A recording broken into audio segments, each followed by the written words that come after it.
the command module. This would look to be the panel, the display panel with some of the fuel quantity dials on the right side of the cockpit. At the time these television pictures were transmitted from the spacecraft, Apollo 11 was about 121,000 nautical miles from Earth. Where we do have good signal lock-on, we got amazingly good quality from those little Omni antennas. As we've mentioned before, normally the high-gain antenna would be used for a television transmission of this sort. And we could almost make out a face in that one, and somebody's hand down at the instrument panel. That last view just before we lost picture lockup appeared to be the right center portion of the main display console, main display panel in the command module. For a brief moment there, we had a picture of a somewhat placid Neil Armstrong closing his eyes momentarily. Another crewman to his left. I'm not sure at this point that I can make out who it was. It did appear it might have been Mike Collins. Yes, Apollo 11. Go ahead, 11. Oh, Charlie, is that you? That's me. How are you there? Oh, just fine. How's the old white team today? The old white team's bright-eyed, bushy-tailed. We're ever alert down here. Ever alert and vigilant. Hey, you got any medics down there watching heart rate? I'm trying to do some running in place down here, and I'm wondering just out of curiosity whether it brings my heart rate up. Well, they will spring into action here momentarily. Stand by.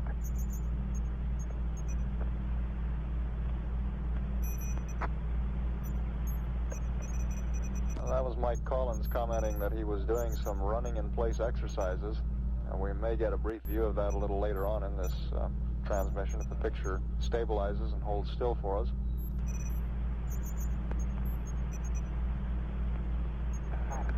Hello, 11. We see your heart beating. Okay, well, look at the CDR and the TMB shipping go up here. We're all running in place up here. You wouldn't believe it. I'd like to see that site. Why don't you give us a TV picture of that one? I think Buzz is trying. You got it. Okay, it's coming in a ghost zone, Buzz. Guess Bruce said we don't have it here in the center.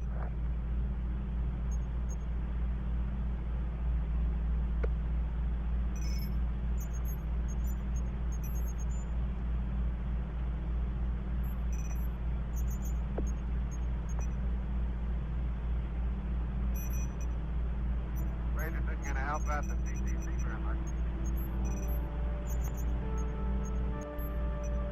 I don't know if it's a vibration or what it is, but it makes the tension yaw rate needles on the FDAI number 1 jump up there a little bit when we jump up there.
What is going on, my friends? Welcome, guys. It is Wednesday?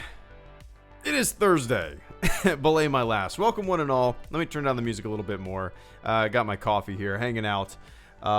Shooting the shit for maybe 30 minutes to an hour. People are talking about JJ Cut or something like that. I have not been on the internet all day. I logged onto Twitter like 15 minutes ago. I saw somebody shooting some Reddit thread to me. I haven't had a chance to look at it. So if you want my answers or whatever to that, I haven't looked at it. There's my answer. I will say this. Why isn't this working? Oh, it's a new month. I was wondering why Super Chatter of the month was blank. Anyway. Here's my thoughts after doing this channel for 8.5 years. I've seen thousands, literally thousands of rumors and super shadows come and go. Most things are bullshit. But hey, you don't need me to tell you that. You're on the internet too. Welcome to the sea of bullshit. We have a lot to go around. The Wolfman, thank you so much, man. It's good to see you. The French-Canadian Wolfman, thank you so much for the super chat and channel support. I greatly appreciate that, man. Anakin versus Mace Windu is one of those fights I wanted to see so badly. I'd love to see Windu come back in some form or another with a metal hand and scars on his face to fight Vader. That'd be nuts. That would be nuts. It's definitely not something that I would want. It's something that... how do I put this? It's something that I just, if that happened, man, it would be nuts in not a way that I'm probably, let's say this. It would be nuts to me, not in the same way that would be nuts to you. It would be nuts to me because I would just be sitting there rolling my eyes like, why? But yeah, for me, man, like continuously rehashing and you know, reusing characters and resurrecting characters from the past, like Maul and Boba Fett in the EU. Now Palpatine, and if you threw in Mace Windu in the mix, I think, to me, that's just, come on, you know, some characters are dead, right? Some characters are dead. We don't need to see every single character, you know, take their last breath and be thrown on a funeral pyre to know that they're 100% gone. But that would be nuts in the opposite way, probably, if you think it would be nuts. But dude, thank you so much. First super chat and channel support of the new year, man. I should have titled this stream Happy New Year. I hope everybody had a fun and safe New Year celebration. Me and my wife and my daughter just hung out. We made some like Shake Shack copycat burgers, and dude, I'm never going to make burgers another way. They were so good. Smash burgers with that Shake Shack cayenne pepper sauce. Oh my God, man. Oh my God. It's too good. Anyway, hope everybody had fun. We did. If you follow me on Twitter, you saw that I said I probably wouldn't make it till midnight after eating that giant ass meal. We made it till about 1:30 in the morning. We did good. Finished a lot of champagne. It was fun. Anyway. Thanks, Wolfman. And Caleb Kemp, I actually watched that today. My stick is better than bacon. I watched it today with my daughter, and she was sitting there just kind of staring at it like, you know, she loves music, so it was kind of had a good beat and the goofiness of Yoda talking. And I said, that's Yoda, and then she just started saying Yoda over and over again. So I know the reference now. I know the reference.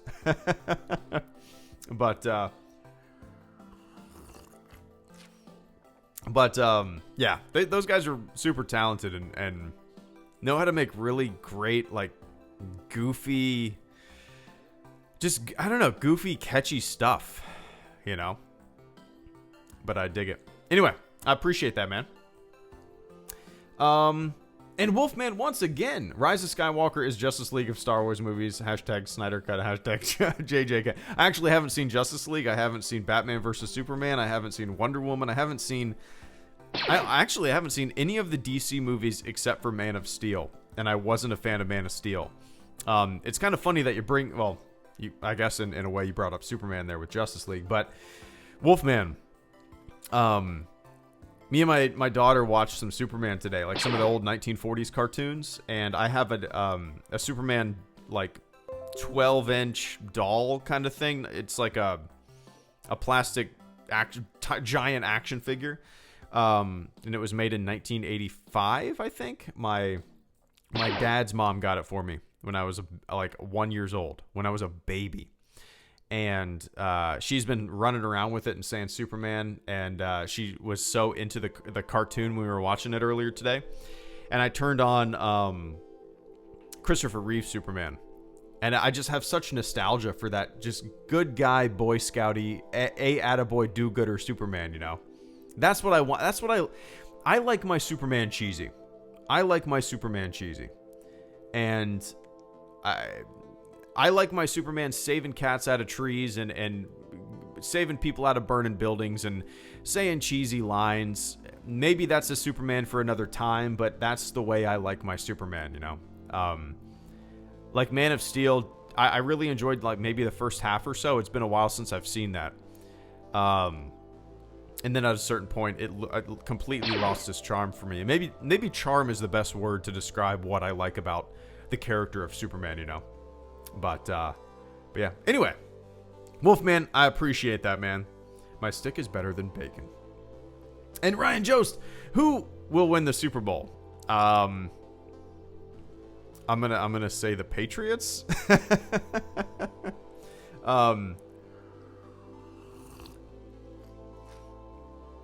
For no other reason than history repeats itself many times, and you know, and we're also sick of them, right? I would love to be able to say the Jags are winning the Super Bowl, but that's impossible, and I'm just ready for the season to be over. Well, it is over now, but I'm ready for the season, or the season to be forgotten, in the 2020 season to begin with some changes. Yeah, I'm gonna say Patriots. Just for no other reason than it's if you were betting in Vegas and you wanted to kind of maximize your bet, or guarantee a bet statistically, you'd probably go with the Patriots, right? Anyway, I appreciate that, man. I don't want it to happen, but I'll say them. And Mr. Weeping Daylight, good to see you, man. Thank you so much for the super chat and channel support. Where did it go? Hey man, love the channel. There we go. I found it. Hey man, love the. I had to scroll down. Sorry. Hey man, love the channel. Thoughts on Kevin Feige Star Wars movie coming? It worries me a little. I don't want it to be like the MCU. No, I have the same exact thought. Is he actually spearheading a movie, or is he kind of producing a set of films? To me, that's a different. He's probably not going to be in the director's seat, right? I don't even know if he's going to be in the writer's seat. He's from what I've heard and what I understand, I'm a little out of the loop. Is he not producing them? Which in itself is there is some creative. I see it as more of like an executive position rather than like a creative position. But then again, anyway, I have the same kind of feeling as you. I don't want the Star Wars movies to feel formulaic. As much as I have a meh feeling about the prequels, I appreciate them for not being formulaic. It didn't rehash what came before. I mean, some of the some certain things, I suppose, and then with the sequel trilogy, I really enjoyed The Force Awakens and The Last Jedi. The Rise of Skywalker, it's just kind of like a 50-50 for me. But the MCU movies, and I'm definitely in my own. Oh, one sec. For 10 years. Try grilled salmon based in a Old Bay, a little butter paprika with a light Cheyenne sprinkle. When halfway cooked, cover with a honey and brown sugar base with lemon juice. Thanks me later. Buds are rolling. Thank you so much, man. I'm gonna screenshot that right now. And my wife, her favorite food is salmon. So she's gonna thank you for sure. Give me one sec, man. But yeah, I'm definitely in the minority when it comes to this opinion, but the MCU movies have gotten very formulaic to me. I haven't been a big, I'm way behind on my Marvel, watching. The last movie that I saw was Black Panther, but there's a whole list of movies that I hadn't seen before that. I haven't seen any of the Thanos movies. I haven't seen like Thor Ragnarok. I haven't seen Ant-Man 2, Deadpool 2. I haven't seen I haven't seen the majority of Marvel movies, and it's just because like when they first started pumping them out, I was on board. I was having fun with it, but at a certain point, it just kind of felt a little formulaic and redundant at times, and you know, the excitement level dropped off for me. So I certainly, in that sense, Dalek, I don't want it to, you know, become that. But anyway, I appreciate that, man. And Zio returns. Zio has returned. Welcome back, Zio. It's good to see you, man. I always appreciate the message of returning. If everybody could do me a favor, this is what we'll do whenever Zio returns. If everybody could do me a favor and say, welcome back, Zio, I would appreciate it. Z-I-O. Welcome back, Zio. Zio has returns. Thank you so much once again for the super chat and channel support. I appreciate that, Basil. I try to be. Hope you have a good New Year. Right back at you, man. Extreme's Edge.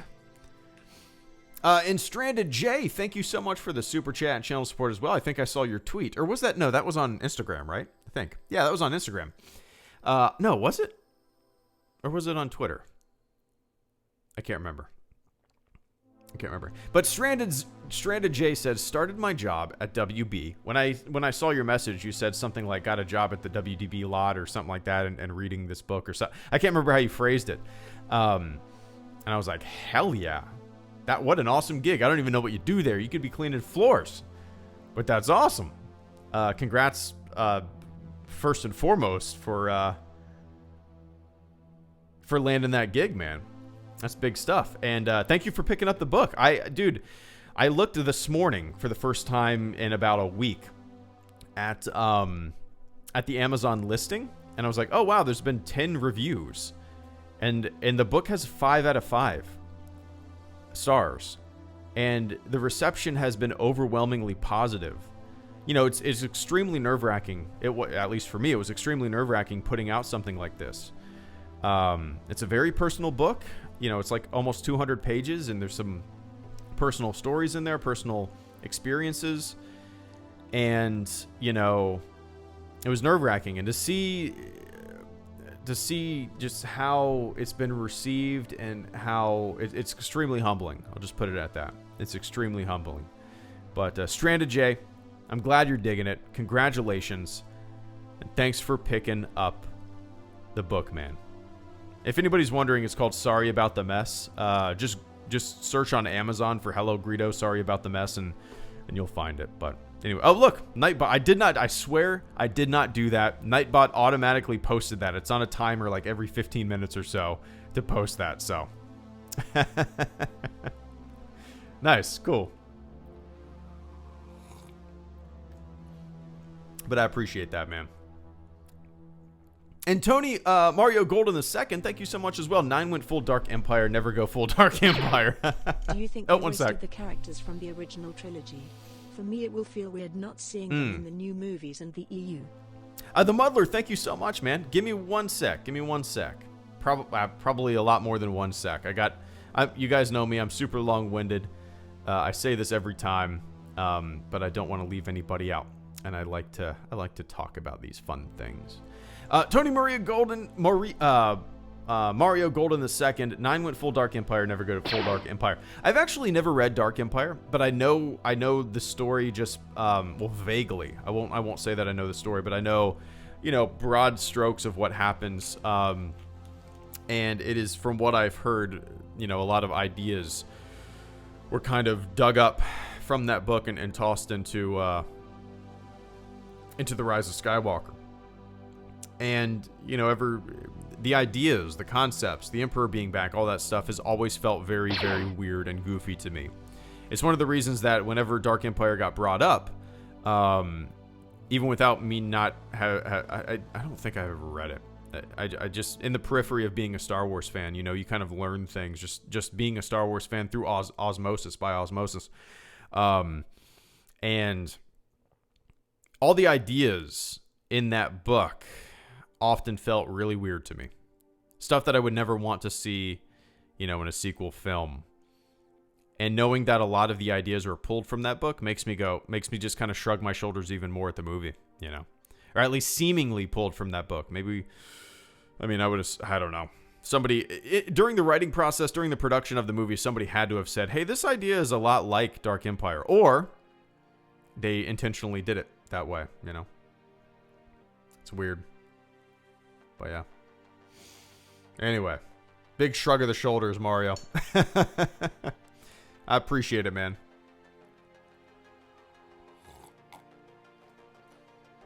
I'm very curious. Now I want to read Dark Empire just for comparison. That's not a bad idea for a video. Just to read it and make a video out of it. Dude, I'm sure everybody else has already made a video like that. That's the thing. I take so long to make stuff just because I don't have much time. And by the time that I start making a video or get an idea for a video, I realize that everybody else has made the video already. You know what I mean? But it's weird. Yeah, I did the same thing with The Mandalorian. A week before The Mandalorian came out, I wrote an entire script. It was like, let me see how long this audio was. History. Is that what the folder's called? A brief history of Mandalore. A brief canon history of Mandalore. Okay, so Mandalorian. Are you excited for The Mandalorian? I bet you are. Let's dive into do you hear this audio right now? Planet Mandalore, its history. That audio that you're listening to and its people is Click 10 that OMG holy is 10.5 minutes long. That audio is 10.5 minutes long. It's called A Brief History of Mandalore. I recorded the audio. I researched all this stuff. I never made the video. Do you want to know why?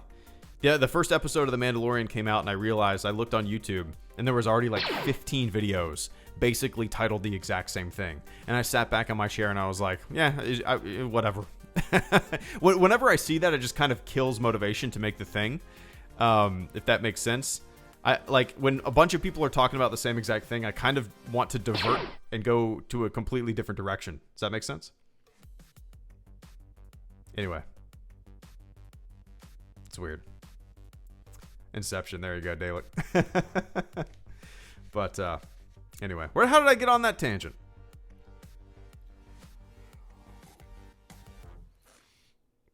I haven't seen Joker yet, Alpha. We don't watch very many movies with the kid nowadays. Sully Hogs, good to see you, man. I hope everything's going well for you. Hey, bud, would you be able to come on Discord after the stream or at some point soon? We just have to talk to you about a few things. Not tonight, but definitely sometime soon. I'm trying to think. Maybe on Monday. Let's tentatively plan for Monday. I might do the supporter Q&As, the December and January supporter Q&As on Monday, Sully. So, let's say tentatively, Monday after that, if that's cool. So yeah, let's tell the guys that we'll plan on doing that. But yeah, I hope everything's going well for you, man. I hope you had a good little holiday break and New Year's celebration, and I hope all the guys are doing well. It's been a while since I've hopped on there, but we're in the new house now. I hung my green screen this morning. It's hanging right above me, against the wall, rolled up on the ceiling. I got a pull string, and I just pull it down when I need it. It's out of the way. It's beautiful. It's not taking up so much room. It's great. I love this damn office. I can't wait to get it in full gear. There's still a lot of things that I want to do to it. I have a couple posters that I hung, just, small minimalist stuff here and there. I haven't put my LED lights up yet. That's just going to make it feel like home, But yeah. Anyway, I appreciate that, Sully. Yeah, remind me for sure. No, unfortunately, it doesn't come in hardcover, Candyman. I self-publish through Amazon, and I don't believe there's a hardcover option. But they have a paperback option and Kindle and audiobook, and I'm still working on the audiobook and the Kindle version, but no hardback at this time. And French Canadian Wolfman, thank you so much once again. What are your 3 favorite Star Wars planets? For me, it's Kamino, Ahch-To, and Kashyyyk. Wolfman. All right, so, dude, everybody's gonna hate me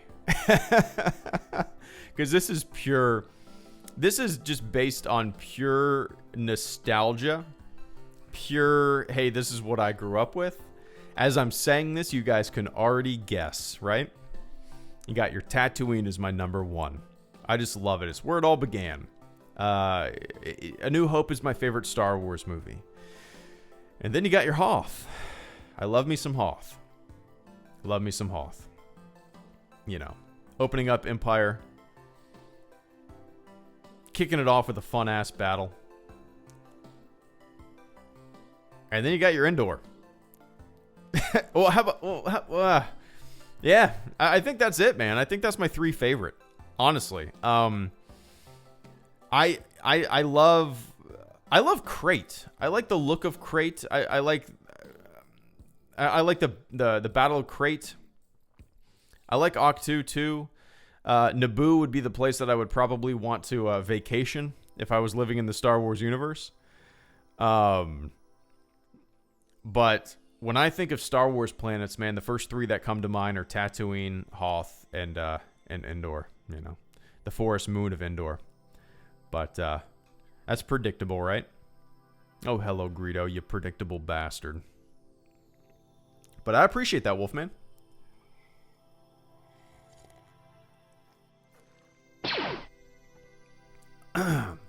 And Carter Lovejoy hashtag release the Trevorrow cut.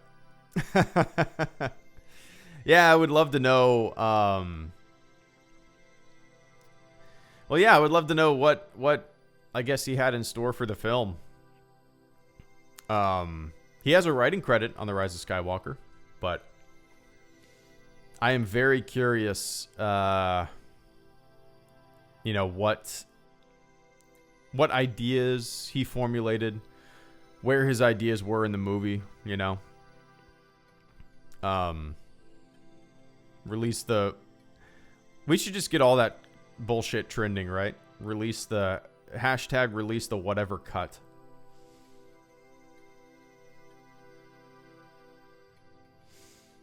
Everybody wants what they can't have, right?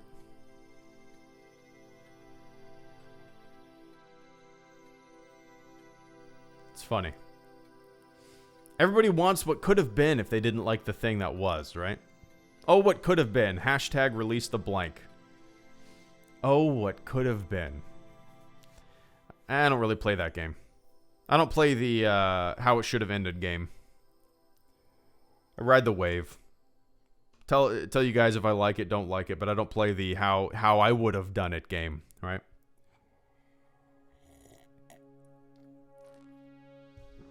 But yeah. Anyway, Carter, good to see you, man. And Wolfman, once again, is there any quote-unquote bad Star Wars character you love for some inexplicable reason? Personally, I love Newt Gunray. Is there any bad Star Wars character you love for some inexplicable reason? God, that's really tough, man.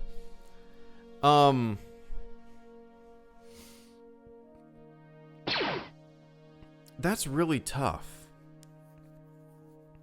Quote unquote bad Star Wars character.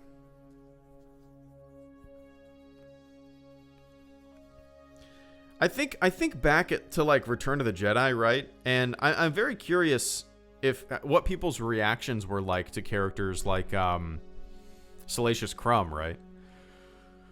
So things like that. I need to look that up. I'm very curious if people had some kind of weird reaction to Salacious Crumb and characters like that. Giggly monsters, right? A bad Star Wars character that I love. Not really, man. I mean, there's I can't really think of any that I love that would be considered maybe bad by the majority of people or goofy and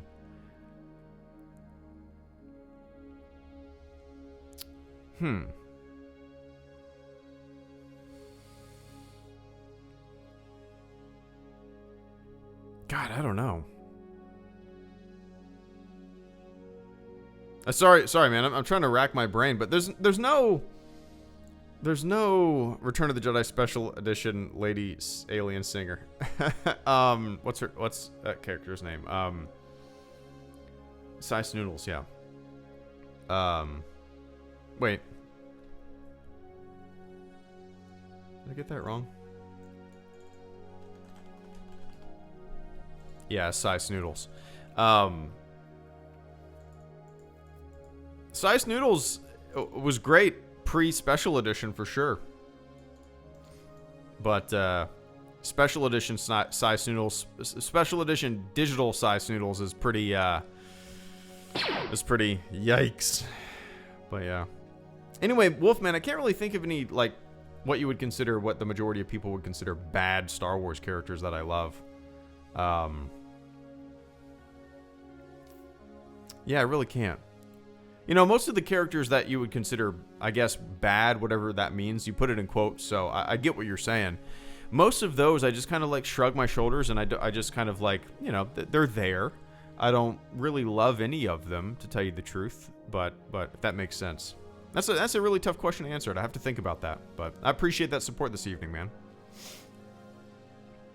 And Duncan Austin, Fortnite is part of Star Wars canon now. Yeah, I saw that there was some Fortnite Star Wars something or other. There was some, like, I've played Fortnite one time in my entire life, so I don't know. There was some kind of, like, expansion or something like that for Fortnite, right? That included some Star Wars skins and whatnot. I don't know. I'm gonna have to look into that. I guarantee there's a bunch of YouTube videos talking about that, so I'm gonna have to look into that. I am so out of the loop when it comes to Fortnite and a lot of gaming nowadays, that when I saw that kind of stuff being talked about a week or two or even a month before the movie came out, it kind of just hit me in the periphery and I didn't pay any attention to it. But I'm going to look into that. I'm curious, what is it, something silly and not necessarily silly, but so small that it doesn't really matter? You know what I mean? I have to look into that. But I appreciate that, Duncan. In fact, I'm going to bring up my browser on the other monitor.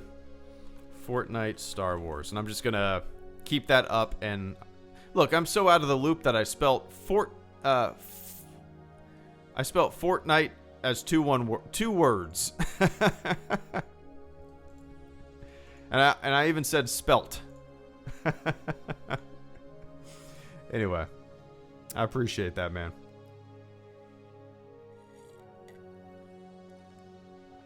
And Bud's a rollin'. Thank you so much, man. Was a butcher and cook for 10 years. Tried grilled salmon based in Old Bay. A little butter, paprika, with a light cayenne sprinkle. Is that cayenne? Is that cayenne spelled a different way? Or what is cayenne? Cayenne.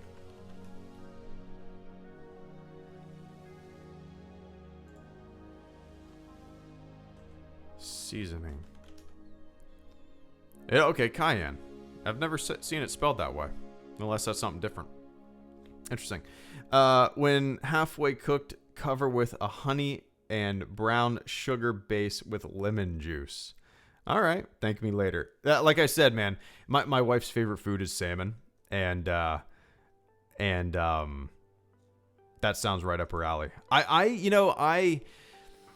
live in Florida. I've lived in Florida for over 20 years. I would say that I grew up here. We moved here when I was,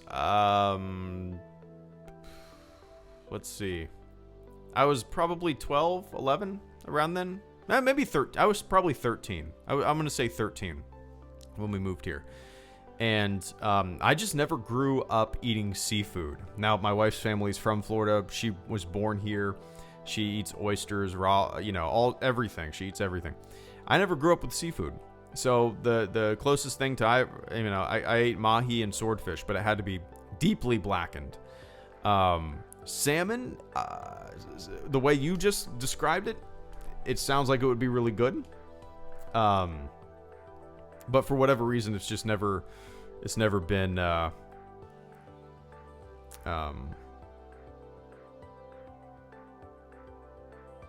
never been something that I've ever really tried that often. I've tried it like 2 times maybe, but all right. I took a screenshot, like I said. I already pasted it in Photoshop, so I appreciate that incredibly generous super chat channel support this evening, man. If you're still here, I apologize. It said that you sent that 20 minutes ago.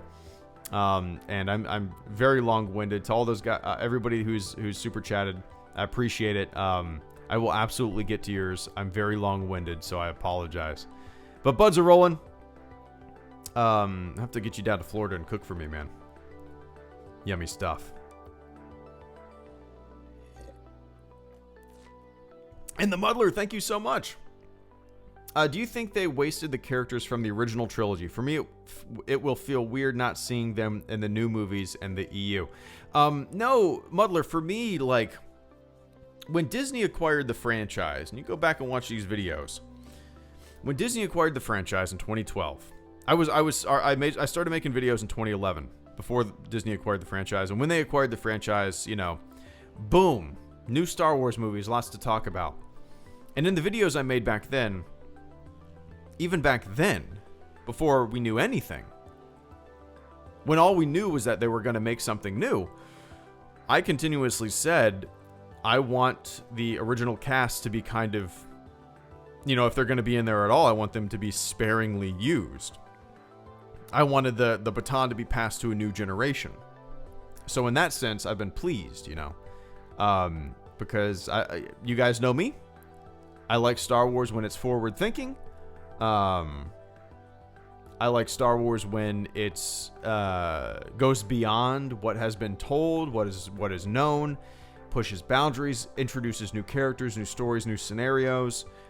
And even with my love for the original trilogy and those characters, leading into The Force Awakens, before we even knew its name, before we knew the cast, I was saying that back then. So, no, I wouldn't say they're wasted. I liked how they kind of took a back seat. I liked their roles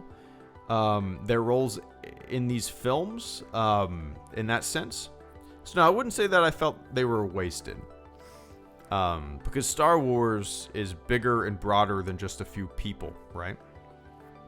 Star Wars, whenever we continuously rehash and mulch over the same characters over and over again, for me at least, it begins to make the universe feel smaller. And Star Wars has always felt like a big sandbox. It's always felt like you could turn over that rock and there was a creature under that rock you could tell a story about. Or you could open a random door on Tatooine as the camera pans and there's a family in there and maybe that guy is, I don't know, a smuggler. You know what I mean? Like there's stories to tell all over the place. And to continuously reuse characters over and over again, despite their importance, just kind of feels a little unimaginative. So in that sense, I've been pretty pleased with the way they were used in these films. But yeah. Anyway, I appreciate that, man. It will feel. I wouldn't say it'll feel weird because that's kind of what I'm looking for, you know, in the future of Star Wars. But anyway. And Ranma Sauce, thank you so much as well. What will Star Wars movies be moving forward? That's tough, man. I don't have the imagination to kind of guess, but you know, if I was to, before The Mandalorian came out, if you were to ask me what type of Star Wars TV show I would want, I would probably describe something very similar to The Mandalorian. But, you know, just a bounty hunter show and from place to place, and that's something that I would probably want and describe. Where do the movies go from there? I don't know. I want them to get, maybe experimental isn't the right word, but in a way experimental, I guess. I want them to go in new directions. I don't want them to feel pigeonholed into an idea of what Star Wars should and has been, right? I want them to branch out. I want the movies to take chances. You can't, you know, everybody says, well, it feels like Star Wars. What does that mean? What does that mean? Is every movie just gonna kind of feel the same? I don't know how to contextualize that. I want Star Wars to kind of push boundaries and try some new stuff. So what will the movies be moving forward? Man, only time will tell. But I don't know. I want some stuff to get weird. I want some stuff to get weird. I wouldn't mind exploring some super old ancient Jedi stuff in movies. I wouldn't mind exploring that kind of stuff, you know. Before written history even with the Jedi. Ancient tales told. passed down from generation to generation. Nobody knows if they're really real. I want shows about the old times. That'd be fun. It'd be fun. But anyway, I appreciate that, Ranma.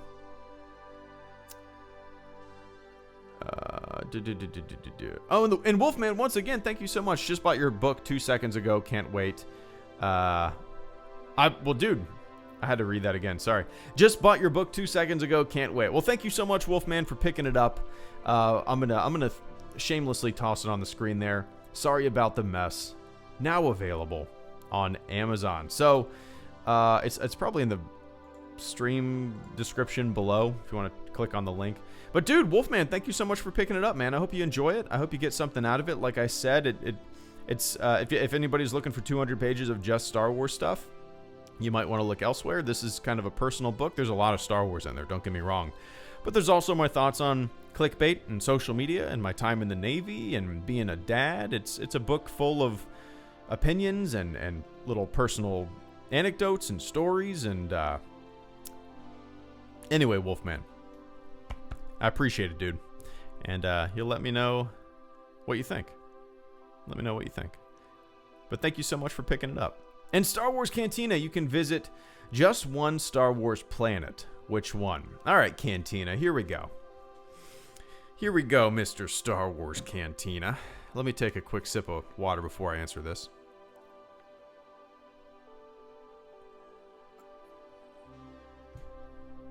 So,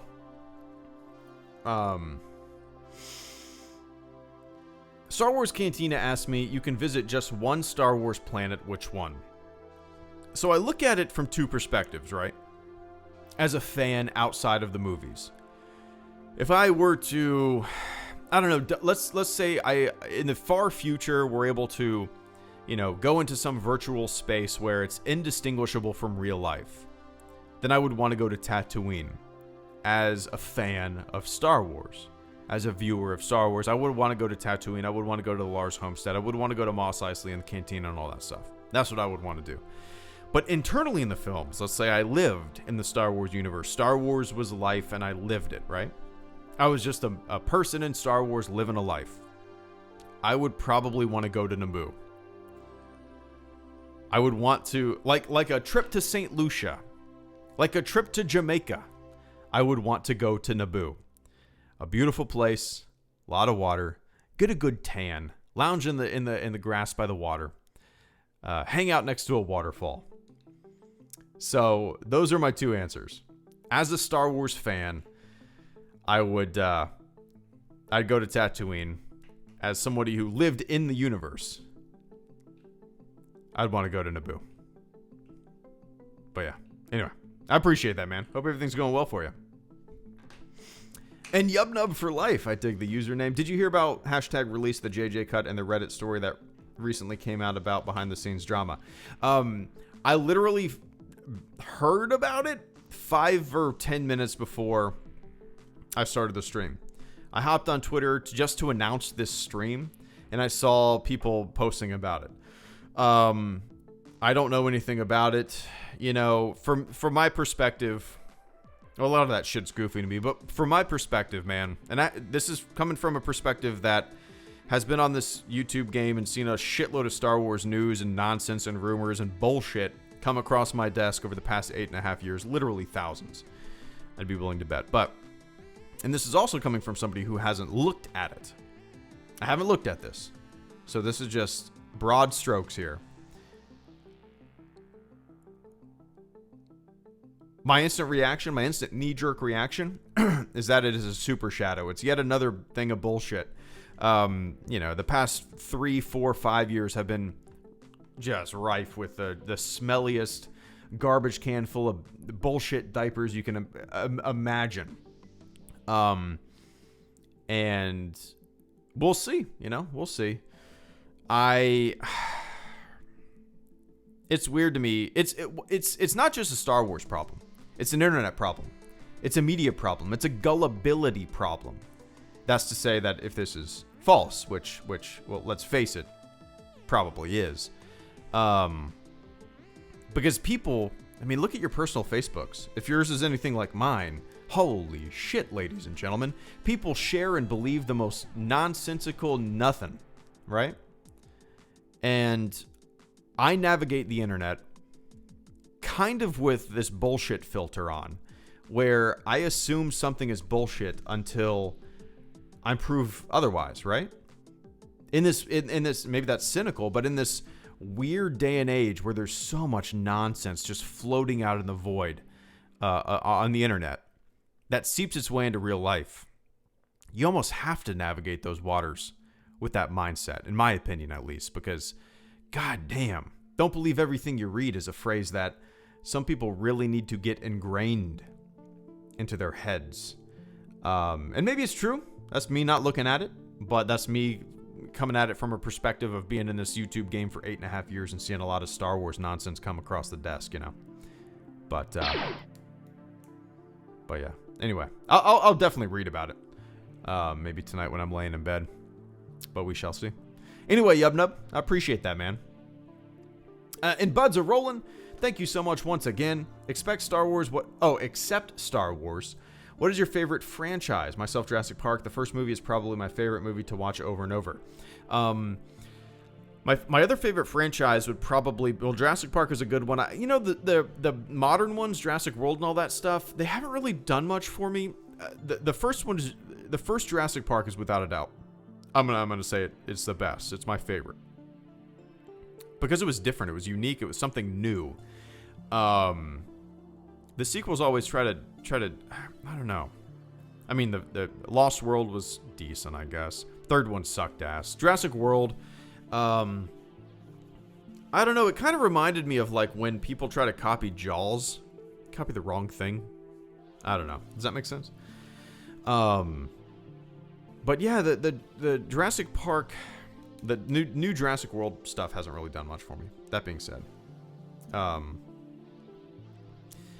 my favorite franchise other than Star Wars might be Star Trek. I love The Next Generation. That's the Star Trek that I've watched more than any other Star Trek.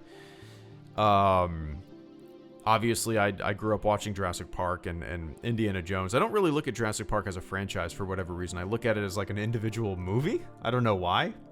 I know that's probably weird to hear. Indiana Jones, Back to the Future is one of my all-time favorite series of movies. The first one, hands down, my favorite. Growing up, I think I like the second one more. And the reason is, I think it's just because,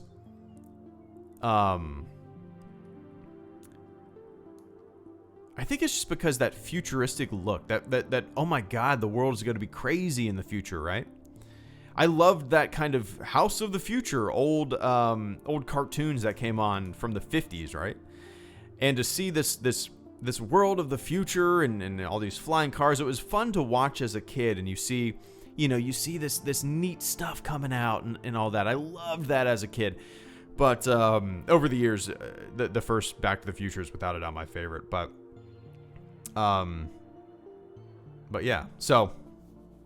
Golly, that's really tough. Maybe it's Star Trek, Back to the Future. I hope Back to the Future never gets a remake or reboot or anything like that. That just don't ruin it. Just don't touch it. It's perfect. It's perfect, right?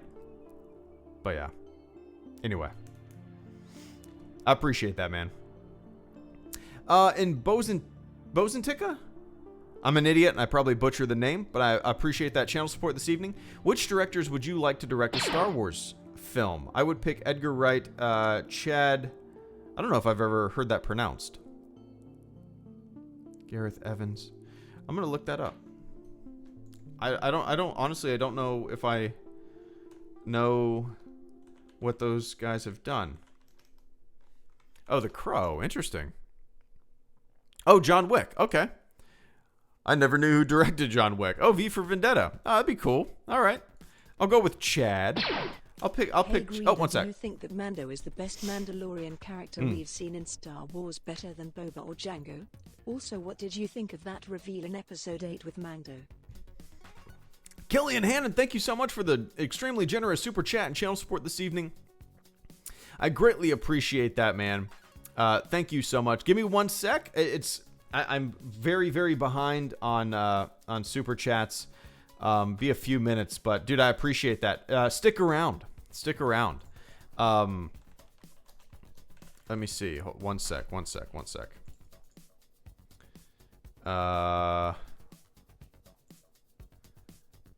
Okay, hold on. Let me get out of this.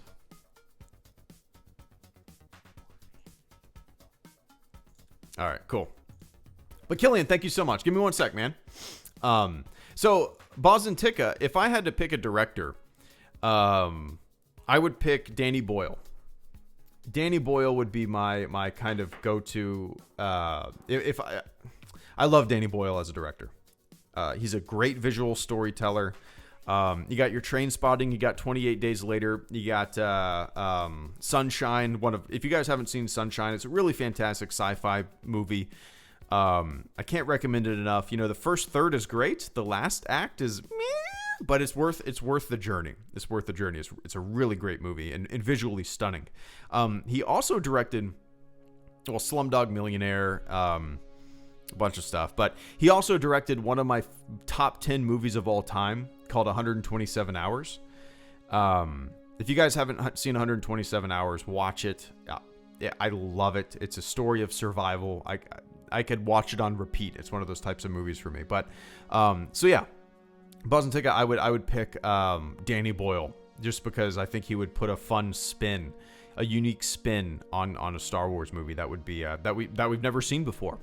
So that's my answer. I don't think it'll ever happen, but I would jump out of my chair with excitement and pop a bottle of champagne if it ever did happen.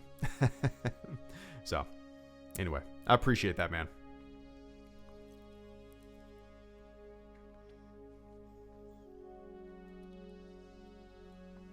I don't know what I'm hearing. There might be a pin in the dryer. Oh, I hope not.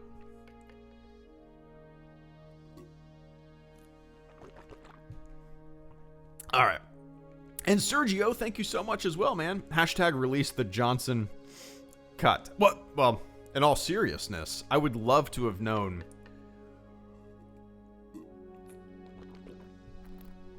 I would love to know if he was in the director's chair for episode 9, what he would have done. Maybe he didn't write a full, outline or whatnot, but I'm sure he had some ideas what would come next, right? And in all seriousness, if I ever had a chance to sit down and talk to him, completely off the record, that's some bullshit nonsense jargon that I've learned watching political thrillers off the record. I would want to hear what he would want to do with an episode 9, right?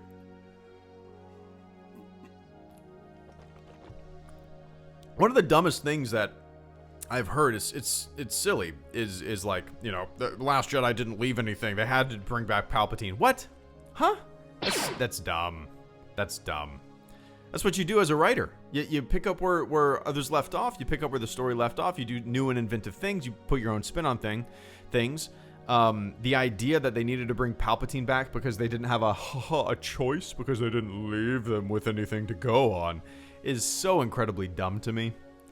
That's such a silly thing to think and say. I don't understand that point of view.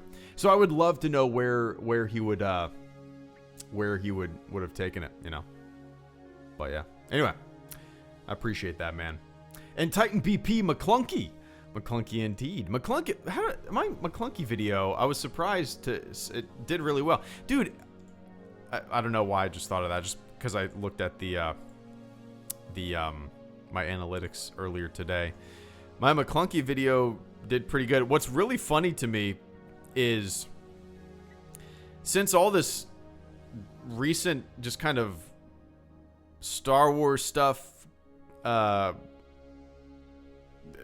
popularity kicking up and all that stuff, it's hilarious to me how some of my old videos have just come back. My most watched video in the past 48 hours is my Star Wars prequel changes video that I made in...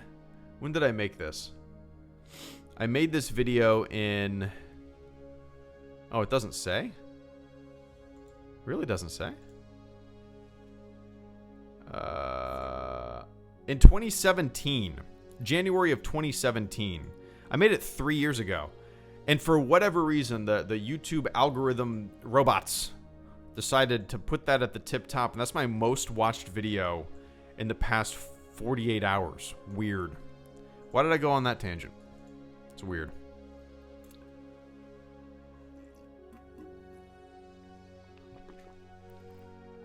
But McClunky indeed. There's a whole lot of McClunky out there. You got to steer clear of the McClunky, Titan. I appreciate that, man. Where'd you get that amazing helmet? Owen, just Google, if anybody, this goes to anybody who's interested in Stormtrooper armor. Just Google HelloGreedo Stormtrooper armor. I made a video about it years ago. You'll find it. It'll be the tip top video. But anyway. Nick Miken, the rear view mirror is unsettling. It's funny to me, man. You're not the first person to say that. The rear view mirror catches people off guard. I've had people say, "Whoa, I just realized that the rear view mirror, you're staring at me." It's funny that it's one of those little things that once you see it, you can't not see it. I have always wanted to kind of change up this entire Lightspeed Lounge look and maybe add a little bit more animation in my head movement, maybe, but or maybe like every 10 minutes have my head turn a little bit and like look at you at a better angle. Does that make sense? But yeah, you're definitely not the first person to say something very similar. But I appreciate that, Nick. I'm staring at you in the rear view.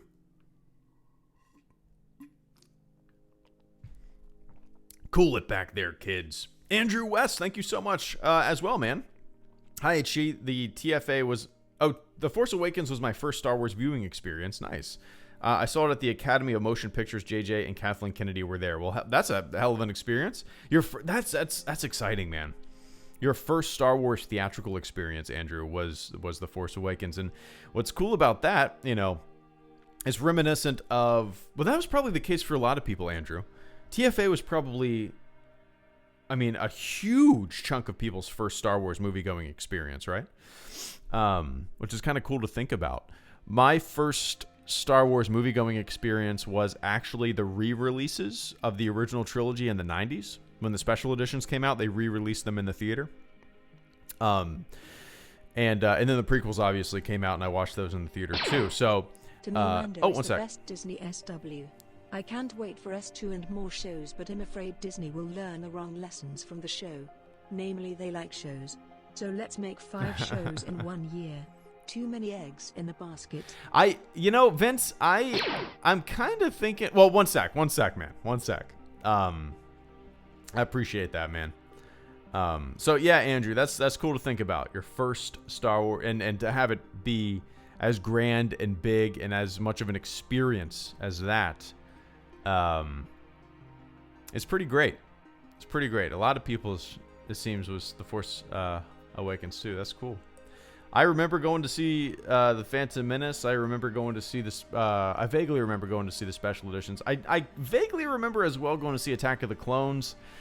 Barely remember it in the theater. I heavily remember seeing Revenge of the Sith in the theater, just because if you read Sorry About the Mess, I tell a little story about me and my buddies dressing up and going to see the movie. But yeah. Anyway, Andrew, love hearing it. In Duncan Austin, Palpatine's message from The Rise of Skywalker OP was in Fortnite. So that's what's canon in Fortnite with Star Wars? Fortnite Star Wars. Okay, here we go. In the opening crawl, Emperor, you don't hear the broadcast. That said, you can hear the broadcast. Oh my god! In Fortnite, if you join the special weekend Star Wars event, if you heard the broadcast in Fortnite, if you join the special weekend Star Wars, if you heard the broadcast, it probably wouldn't add much to your understanding of enjoyment of the movie. It's a voice that sounds a lot like Ian McDermott's Palpatine, spouting sinister mumbo jumbo about revenge, victory, and how the day of the Sith is at hand. Interesting. I haven't. I'll have to listen to it. All right. I have. Okay. I have somebody's video pulled up right here, so I'll watch this after the stream. Interesting. It's kind of funny. So it is. Who? I mean, canon, not canon, whatever. But that's interesting. It's weird. This giant ass video game. Is it still as big as it used to be?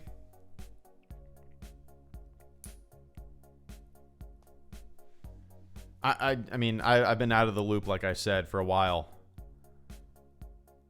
I'm assuming it's still huge. I mean, I don't know anything about it. But I'll listen to this this little video after the stream, man. I appreciate you bringing that to my attention. And Gunnar Chiefs fan 123, thank you so much for the super chat. The silent support there. I don't know if you meant to type a little message or if you wanted to be a silent supporter. But I appreciate it all the same, man. I hope you had a good little New Year's Eve, New Year's celebration, New Year Day. Hope everything's going well for you. I appreciate that support this evening. And Grant Guthrie, good to see you as well. Hey, Greedo.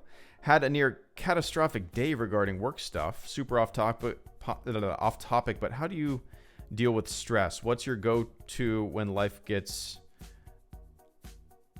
Oh, what's your go-to when life gives you a solid right hook? Hope you enjoy your holidays. Well, I hope everything worked itself out, man. I don't know how... I don't really get stressed out. I don't know how to describe it. I don't know how to describe it. I think... man, to tell you the truth, I probably accredit it to the Navy. This feeling of like not stressing out about the small stuff. You know, we're as human beings, I don't know. We used to push ourselves and be hunted and live very stressful lives and need cooperation and communication and our lives used to be way different. And I just feel like nowadays when our lives are so easy, we kind of, maybe this is the way I spin it in my brain to make it more manageable, but we kind of sweat the small stuff even more.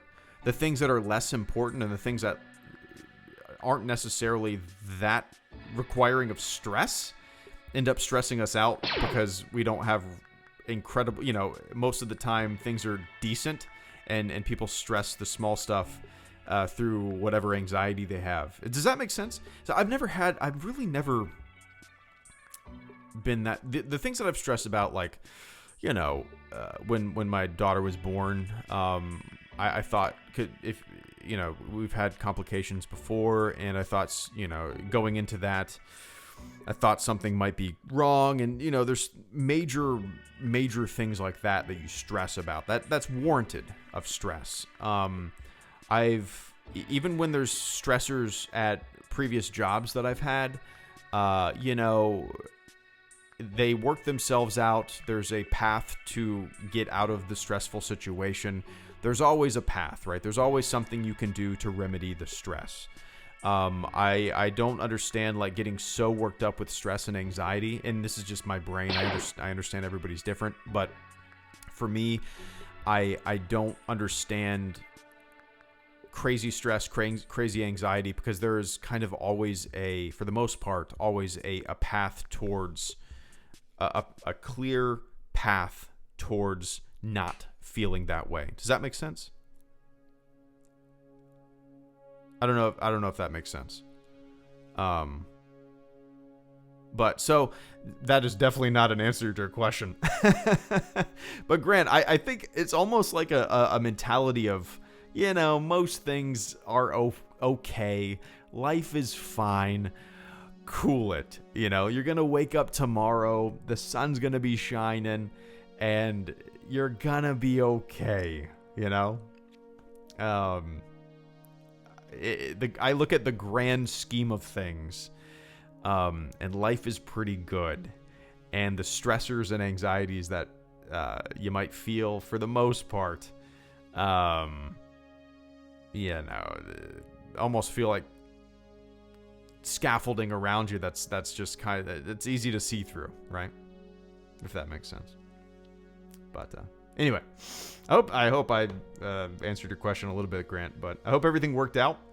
There's always a clear path, for the most part. Certain things are warranting of stress and anxiety, right? But I think most things that people stress and have anxiety about, I don't know, it's a trick. If that makes sense. But anyway, I appreciate that, man. And Killian Hannon, hey Greedo, do you think that Mando is the best Mandalorian character we've seen in Star Wars? Also, what did you think of that reveal in Episode 8 with Mando? The best. I haven't watched Season 6 of the the Clone Wars yet, so I can't really comment fully on that. I've seen some Mandalorian characters in the Clone Wars, and I like the setup. No character has really stood out to me, but I do like the setup of. What's the name of the moon? Of like all the wart-like people being marooned on, or sent off and shipped off to this moon, and kind of this pacifist government and these conflicting factions vying for power and wanting to turn Mandalore back to what it used to be. And I like the story of that. I'm very excited to see where that goes in season 6, because like I said, I haven't watched it yet. But in terms of kind of a complex character who's kind of lost his home world, things have changed for him. He's part of almost like a dying worldview, a dying people. I like a character like that whose entire world has been upended, and you're kind of in his head a little bit. So I don't know if he's my favorite Mandalorian character, but he's definitely a character, or the archetype of a character, that I like seeing. And it's kind of interesting. People have talked about, how can you like this character? You can't see his face, and, blah, blah, blah, blah, blah, blah, blah, blah. But I think they do a really good job of kind of showing you his emotions without showing you his face, if that makes sense. You kind of, in a weird way, you kind of can get into his head with subtle body language, or just kind of your own interpretation, your own thoughts and implications being projected onto this faceless, this expressionless mask, So that, long story short, maybe. But Killian, I appreciate that, man. And what did you think of that reveal in Episode 8 with Mando? I guess maybe some people haven't seen it yet, so I won't say exactly what it is. I'm very curious. So, like I said, I haven't seen season 6. I'm very curious how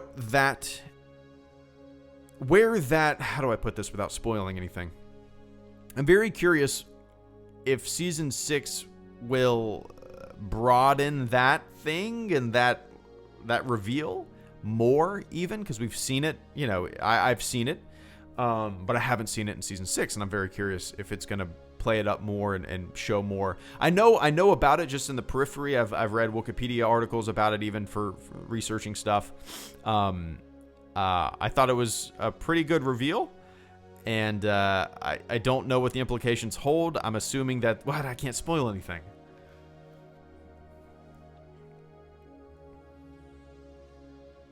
Yeah, I liked it. I don't want to spoil anything, but yeah. Anyway, I appreciate that, man.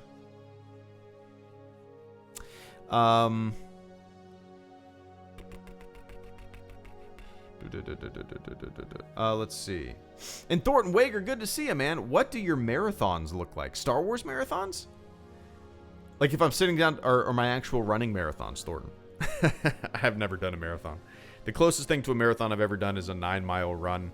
I did the Gate River Run a few times, which is 9 miles. But in A school after boot camp, I had a Marine Master Sergeant who conducted PT every morning during the week, and we ran 9 miles, and firemen carried one another across football fields. So if we're talking about real marathons, that's my extent of running.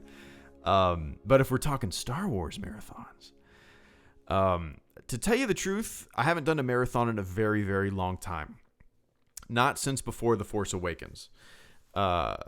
whenever a new Star Wars movie came out, I usually watched the Star Wars movie that came before, right? So with The Force Awakens, I watched the original trilogy and a little bit of the prequels. I don't think I sat down and intently watched the prequels. With The Last Jedi, I just watched The Force Awakens, and with The Rise of Skywalker, I watched The Force Awakens a bit. It was on. I was playing with my daughter. Couldn't really pay attention that much, but but I did watch The Last Jedi. So I haven't done a marathon in a long time, but if I did sit down to watch one, to tell you the truth, the Star Wars movies that I still have the most desire to watch are the originals, followed by the sequels and then the prequels. That being said, The Rise of Skywalker is very, very low on my list of Star Wars movies. I don't know how much much of a desire I'll have in the future to rewatch that one, you know. So yeah. I guess I don't know. My marathons, golly, my marathons would probably be OT into the PT or into the sequel trilogy. To tell you the truth. But yeah, I appreciate that, Thornton. I hope you're having a good one, man. It's good to see you.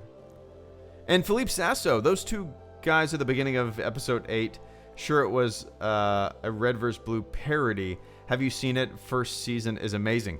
Dude, I haven't thought about Red vs. Blue in ages. When did that come out? That was before YouTube, right? Red vs. Blue, season 1. Oh, not season 7. Season 17. 2003. Okay, Red vs. Blue, April 2003. Well before old YouTube, I think. I haven't thought about these things in a long time. So I've never sat down and watched a season. I've never sat down and I binge watched anything like that. I have seen bits and pieces over the years. In 2003, I was almost a senior in high school. And I'm sure, you know, I watched it along with E-Bombs World and what was that? Oh my God, what was that? Homestar Runner and FPS Doug. Do you guys remember FPS Doug? Kind of all that stuff came out at the same time, and I'm sure I watched it in like computer art class in high school or stuff like that. I guess it felt like that, Philippe.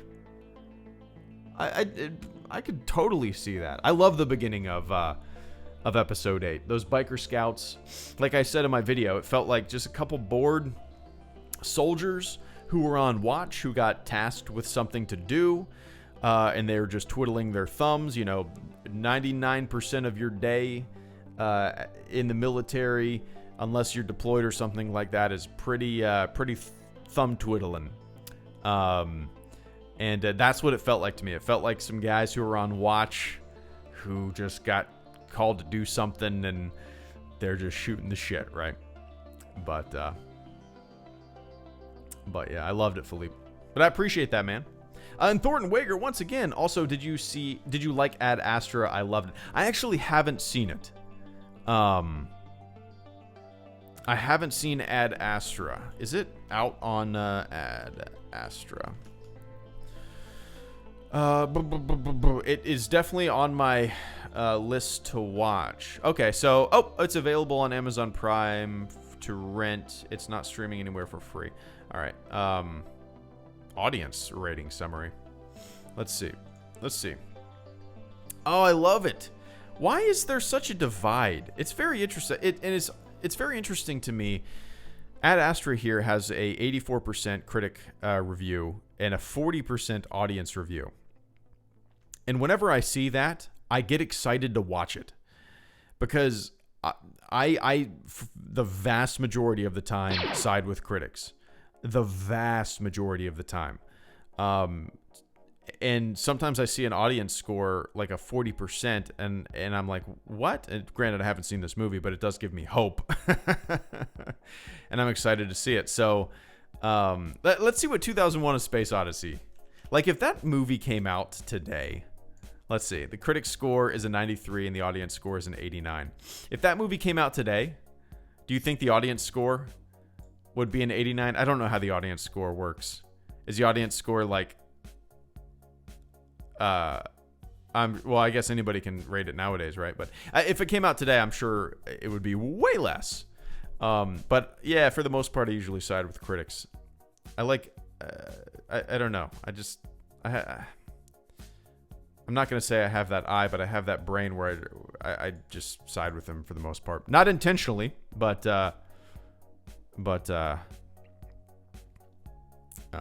just happens to go that way. So Thornton, I'm excited to see it. Eventually I'll see it. I haven't seen it yet. It is on my list. I want to see the new Zombieland movie just because why not? It's the first one was a fun watch, and we'll see what this is all about. But Ad Astra is definitely on the tip top of my list. But I appreciate that, man. I wish I could answer your question fully, but how about this? Next time you're on and I see you, just type in the chat, and I'll let you know if I've seen it or not. And if I've seen it, we can talk about it. All right? Cool. I appreciate that, man. And Mr. Weeping Dalek, once again, thoughts on American Graffiti and THX. I grew up watching THX.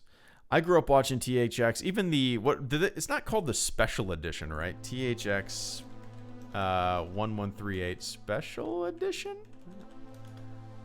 I guess it 2-disc. Okay, director's cut. 2-disc director's cut.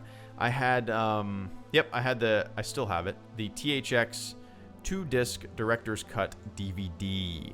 I still have that in a box. So yeah, I grew up watching THX. I like it. It's just kind of, I don't know, relatively slow paced, very, very heady, interesting science fiction movie. If you haven't seen it and you're a Star Wars fan, watch it. It's George Lucas's first, it's his first movie. It's worth seeing. American Graffiti. It's kind of interesting. Like, George Lucas makes THX. He made Star Wars after American Graffiti, obviously, but American Graffiti in the catalog of Lucas is just kind of a way different type of movie than you would have ever guessed this guy to make, right? But knowing him, it makes complete sense. Loves cars, grew up driving cars fast, got into an accident. He was writing a story about his life, cruising in the 50s, right? American Graffiti, if you're a Star Wars fan and you haven't seen THX 1138 and American Graffiti, watch them this week. Watch them this weekend. Just to see another George Lucas production. So do yourself a favor. I like both of them. Growing up, I watched a lot more THX. I remember watching it in high school, along with Blade Runner, that kind of stuff. And I was really into it. And American Graffiti I like for different reasons, but yeah. Anyway, I appreciate that, Dalek. And if anybody hasn't seen those and you're a Star Wars fan, you need to do it. And Vince Wynn, thank you so much. To me, Mando is the best Disney Star Wars. I can't wait for season 2 and more shows, but I'm afraid Disney will learn the wrong lessons from the show. Namely, they like shows. Oh, they like shows. So let's make 5 shows in 1 year. Too many eggs in a basket. Oh, one sec. Jesus, Happy Killian. Christmas. Earliest Star Wars memory? Most rewatchable Star Wars movie, and what order will you show your kid the Star Wars movies if you haven't already, lol? Killian. Dude, that is incredible. That's ridiculously generous of you tonight, man. Dude, thank you so much. I don't even know what to say. That's happy late Christmas to you as well, man. Dude, thank you so much for that insanely generous super chat and channel support this evening. On both accounts, man. I appreciate the hell out of that. I'm excited to answer this. Give me one sec. I got Vince Wynn, Ross Forrest, Raptark, Oscar, and then you. I'm excited to answer those questions. I haven't shown my daughter any Star Wars. Well, they've been on, Killian, but she, well, just give me one sec. I'm excited to answer that question. So Vince, you're worried that they're going to make too many shows. I kind of have the feeling that they're pulling back. I kind of have we don't have any announcements for movies. We know the Kenobi show or whatever is kind of come out in 5 years or so. Who knows when that's coming out? I'm assuming a while from now. But I kind of have a feeling that they recognize that a lot of Star Wars is hype. A lot of Star Wars is anticipation. And you can't treat it, at least in my opinion, some would disagree, probably most would disagree, but treating it like the Marvel movies where you pump them out over and over and over again, it kind of loses the charm of Star Wars. To me, at least. It's being hyped and anticipating a Star Wars movie is as enjoyable as plopping your happy ass down in the theater to watch it, right? It's kind of like oh my God, it's on the horizon. What is it going to be like? And I think they recognize now that taking your time and pacing it out and not pumping it out like Marvel movies is more important for this franchise than just throwing a bunch of stuff on the wall and seeing what sticks. At least I hope so. So, I want Star Wars shows, but, like a Cassian Andor show, I don't care. I really don't care. I mean, I'm going to watch it, but I could care less. So, I'm hopeful. I'm hopeful, Vince, that, pump the brakes. Let the build-up happen again. Oh, yeah. Ross Forrest, Greedo, do you like Led Zeppelin? Yeah, I'm not the biggest. I mean, I know the basics. But I've never been one to go out of my way to listen to them. If they're on, I'll headbang a little bit. What's the I can't even think of what they're what is the song called? Kashmir, that's what I'm thinking of. Of course. Who doesn't like Kashmir, right? So I've never been the biggest fan, for whatever reason. My dad kind of listened to that stuff back in the day, but let's see, when did that song came out? I grew up listening to definitely not 2009. Why does it say that? So yeah, I'm thinking maybe my dad didn't listen to much Zeppelin, because as a kid, I listened to, as we all probably did, listen to a lot of stuff that my dad did. Bob Seger, the Beatles. I listened to a lot of Motown growing up. My dad was from Detroit. I listened to just a lot of that kind of stuff. A lot of Pink Floyd. So maybe Zeppelin wasn't in the catalog that much. For whatever reason, I don't remember listening to them much. So, if they're on, of course, but I'm not the biggest fan. And I don't really know too much about them. But yeah. Maybe I should jump back in, right? Maybe I should jump in and do some listening one night. While I'm doing stuff around the house, maybe I'll put them on.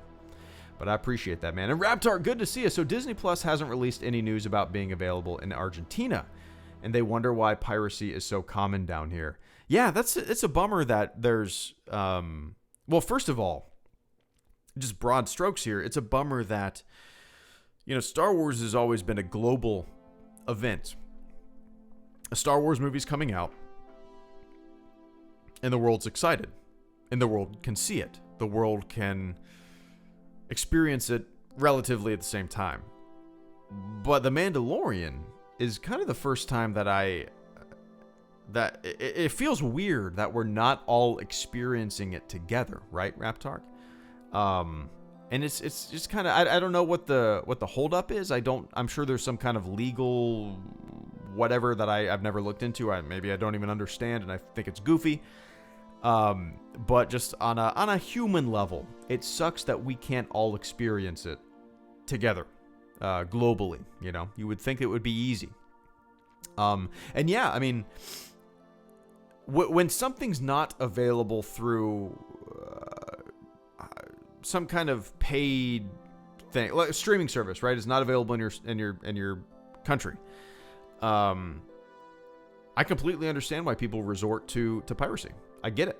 It's like Napster and LimeWire and all that stuff back in the day. Those programs were filling a void for people wanting digital music. They kickstarted digital music. Piracy kickstarted digital music. But once iTunes became available, once all these other marketplaces for music became available, people pirated a lot less because it was easily and relatively, inexpensive. You could purchase songs digitally with ease. There was no hassle. And it's just a bummer that people have to resort to that because it's not available where they live, So hopefully you get some news at some point soon, because it's a bummer and I don't understand why it's not happening. Hopefully it's sooner rather than later, But I appreciate that, Raptark. I don't blame you. And Oscar Rodriguez, HG, have you considered making short films? Dude, back in the... Yeah, man. I would love to.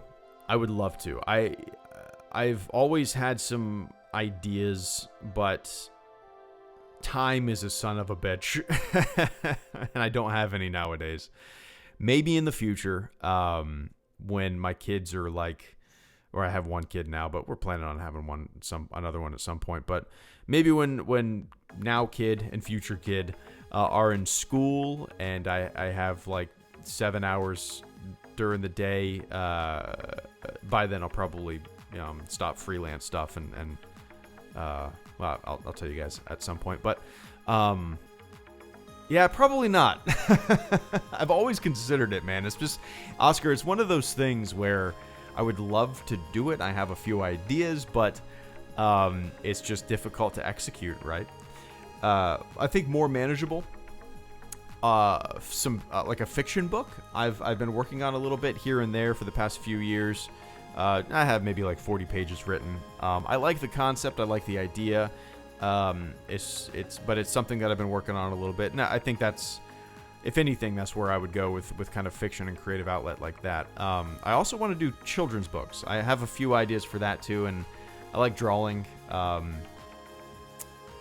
I like rhyming, and I like making little kids like poems, and especially reading a lot of my daughter's books. It's kind of inspired me to want to make my own, so I might start doing that soon too. So anyway. I appreciate that, Oscar. And Vince Wynn, thank you so much as well. What are some genre-defining films for you? For example, Fury Road is the definitive action movie for me. 2001, the definitive sci-fi. Interesting.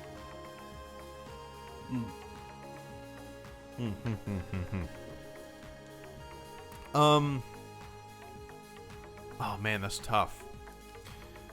So, for me, Vince, when it comes to action and war movies, I'll just categorize those. Well, man, that's tough. Okay, I'm going to separate those. When I think of, like, let's say war movies, Saving Private Ryan is the definitive war movie for me. It's just, I remember seeing it in the theater when it first came out. I was very young. It came out in 96, right? I know I saw it in the theater. I was 10 years old, let's say. Oh, it came out in 98, so I was 12 years old. I saw it in the theater. I'll never forget that experience. There were people in the theater who had to walk out. They were World War II veterans. It was very interesting. That is the definitive war movie for me. In terms of action movie, the definitive action movie for me might be Die Hard. It might be Die Hard. Oh man, it might be Die Hard. But then I think of something like a John Wick or a Fury Road. They're more modern movies, but Fury Road is up there too. That is such a man. I own that on 4K. I think that was the first 4K Blu-ray that I ever bought. Oh no, it wasn't. Maybe it was. I can't remember. But that is just a constant, non-stop, adrenaline-pumping movie. And I can completely understand why you would consider it, a genre-defining film. And I would agree with... Golly. It's hard for me to not... My daughter's crying in the background. My wife put her to bed maybe 30 minutes ago. I think she's teething. I can hear... I don't know if you can hear that in the background, but I can hear... It's hard for me to to say that Star Wars is not the definitive sci-fi movie. I mean, it's science fantasy, space fantasy. I get it, but it, where is it when you walk into the old Blockbuster? It's in the sci-fi section. Let's get real, ladies and gentlemen. But 2001, I think, or Blade Runner. Those two are 2001 and Blade Runner are probably very, very close for me in terms of being like the definitive science fiction movie. They're different, very different, but they kind of explore, I don't know, I guess similar themes. What it means to be human. Time. Similar themes in different packages, right? What other genres? What's the definitive comedy? That's even more. That's so difficult because comedy is perhaps the most subjective genre of movie there is, right?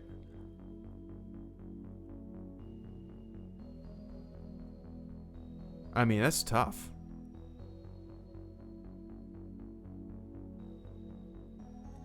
God, I can't think. What's everybody's favorite comedy movie? I don't know if I have a favorite. Yeah, I really don't know if I have a favorite. I don't know. Anyway, I appreciate that, Vince. I hope I answered your question there. Yeah, it's very hard, Vince. That's very hard. I don't even like when I think of comedies, I have a hard time thinking of ones that are my favorite. I would say that I would say my favorite comedies are actually TV shows more than movies. My favorite comedies are TV shows. You know, you got your Office, you got your Seinfeld, you got your Curb Your Enthusiasm. I think my favorite comedies are actually TV shows. But anyway, I appreciate that, man. And Killian Hannon, once again, thank you so much for the ridiculously over-the-top generous super chat this evening, man. I can't say thank you enough. I appreciate the hell out of that. So Killian says, here is a little gift for you, Greedo. Happy late Christmas. Right back at you, man. Earliest Star Wars memory? ? Most rewatchable Star Wars movie, and what order will you show your kid the Star Wars movies if you already haven't? So to answer the last question, I'll start with the last question first, Killian. So I'm going to show my kid release order. I understand why people show or want to have people watch the chronological order first. I get it. But the release order, to me, seeing how the world experienced Star Wars for the first time, it's kind of a neat thing for me to think about, right? Like, I would want my daughter to watch Star Wars the way the world saw Star Wars as it came out. Does that make sense? To see where it began, to see what it turned into, and what it ultimately became, would be a fun ride, almost like a history lesson in a way, right? Not to mention, like the original trilogy is kind of, it sets everything up, and then the prequels are kind of the answer to a lot of the questions that maybe didn't need to be answered in the original trilogy. It's backstory, right? It's you have 3 films that are exposition for the original trilogy, and then the sequel trilogy I would show last. I would definitely show in release order. But yeah, just to see how the world experienced it, right? That's my personal take on it. So my earliest Star Wars memory, Killian, I've always said that Star Wars, I've had, Star Wars has always been in my life. It's hard for me to think of a memory in my life that came before Star Wars, because it's always been there, right? It's always been a part of my life, and it's very, very difficult for me to think of a time in my life where Star Wars wasn't. So I'm guessing I saw the original trilogy when I was like 2 or 3 years old. By then, who remembers when they were 2 or 3 years old? I don't know. But so it's always just been kind of like background noise in my entire life. So I really can't think of my earliest Star Wars memories. I do have very fond memories, but they're not my earliest, right? So I remember, going to Titan Comics in Georgia, and picking up some Star Wars comics and checking out some action figures and hearing people talk about the new trilogy coming out and all that kind of stuff when I was like, I mean, they were talking about it for a couple years before, 1999 rolled around. So I remember that. I remember the build up for The Phantom Menace. I remember seeing The Phantom Menace. I remember the debate about The Phantom Menace at that same comic shop. I have fond memories like that. I remember seeing Revenge of the Sith when I was in 2005 with my buddies dressing up as Greedo, my buddy dressing up as Han. So I don't really have a first Star Wars memory. Maybe the earliest. Okay, so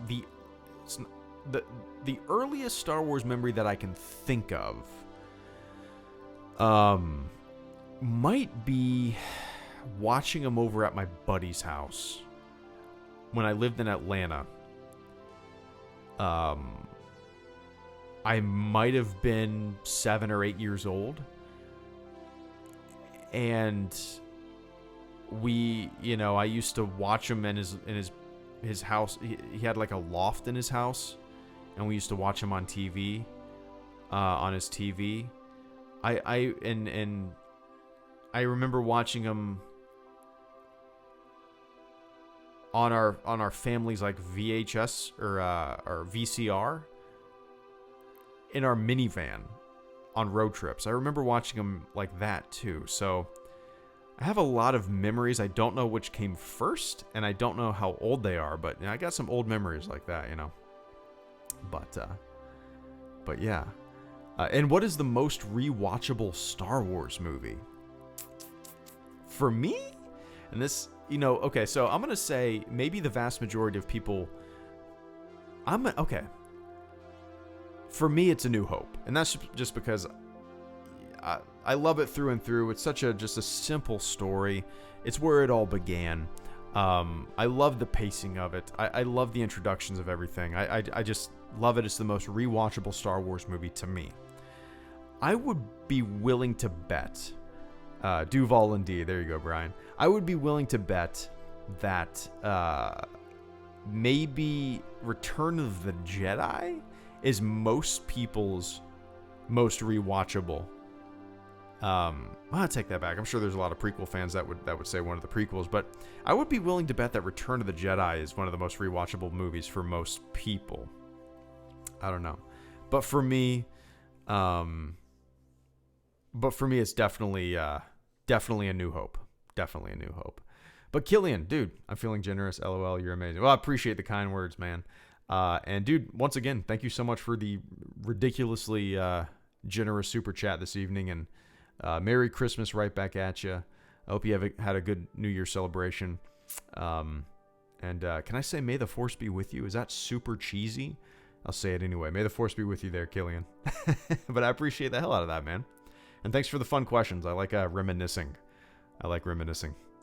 And Games Galore and More, thank you so much for the final super chat and channel support of the stream before I jet. Games Galore and More says, how often would you say you watch A New Hope?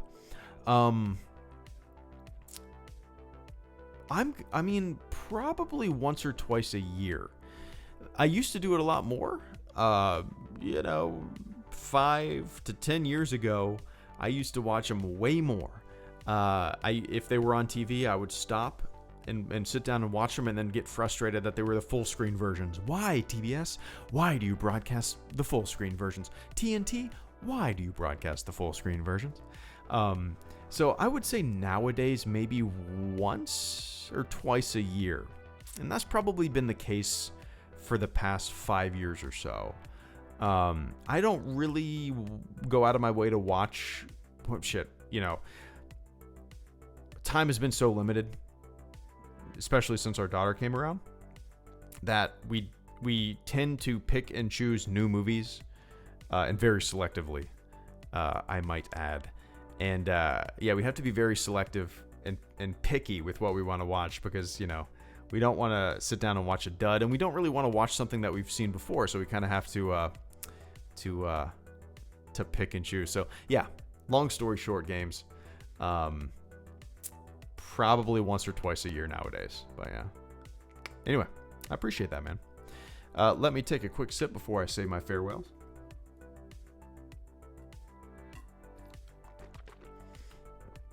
All right, gang. I appreciate everybody hanging out with me this evening. That was an hour and 40 minutes of a 30-minute live stream. I'm going to stop saying that I'm going to be on here for 30 minutes from now on because they always end up going for like 2 hours. Time flies. I end up looking up Saving Private Ryan and Cayenne Seasoning and Fortnite Star Wars in 2001 and Kashmir Led Zeppelin. I love these goddamn streams, man. Ping-ponging around to different topics. It's a blast.